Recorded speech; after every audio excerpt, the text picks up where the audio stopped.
কোন মুখ্যমন্ত্রী যদি বলে কুরবানির গরুর গোশ বাড়িতে বাড়িতে পাঠাবো, এটা মেনে নেবে কি? উচিত হবে? হবে কি? কোনোদিন হবে না এটা। কারণ কুরবানির গরুর গোশ সবাই পছন্দ করে না।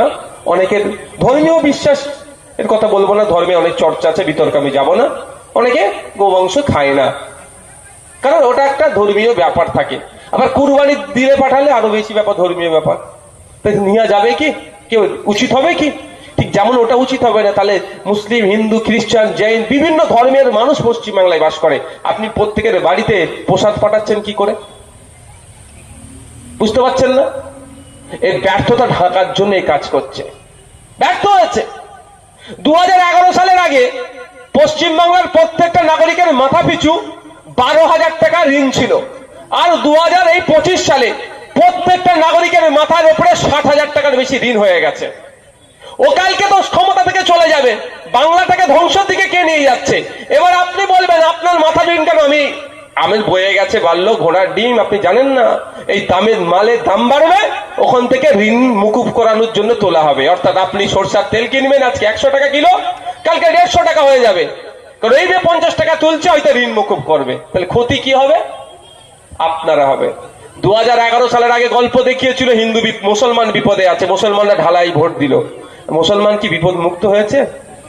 আপনারা মনে বিপদ মুক্ত হয়েছেন?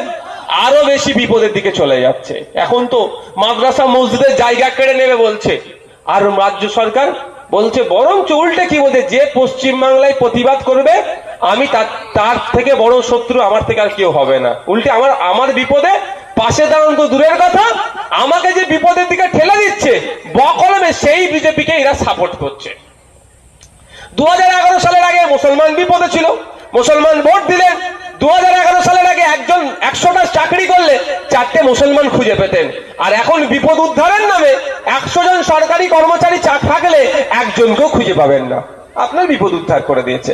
মানে আপনাদের চাই না যে সরকারি চাকরি করে কি করবে তোমরা, সব টাইম টু টাইম অফিস যেতে হবে, ফিরতে হবে, ওসব কষ্ট করে লাভ নেই। তোমরা ঘরে বসে থাকো, মাচাতে বসে বোম মারামারি প্র্যাকটিস করো। বুঝতে পারতে খারাপ লাগছে নাকি? আর যে আপনাকে 2011 সালের আগে বিপদ থেকে উদ্ধারের গল্প শুনিয়েছে, তার ভাইপো আমেরিকায় চোখের ট্রিটমেন্ট করতে যাচ্ছে।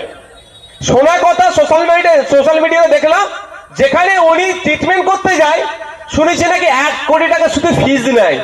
ঔষধ দূরের কথা, আমরা তো ট্রিটমেন্ট করতে যাই, হ্যাঁ, ফিজ দিতে হয় না? 250, 300, 500। তবে আমিও চাই এটা একটা লিমিট হওয়া দরকার। কাউকে 1000 টাকা ফিস, 800 টাকা ফিস, 700 টাকা ফিস, গরিব মানুষ কোথা থেকে পাবে?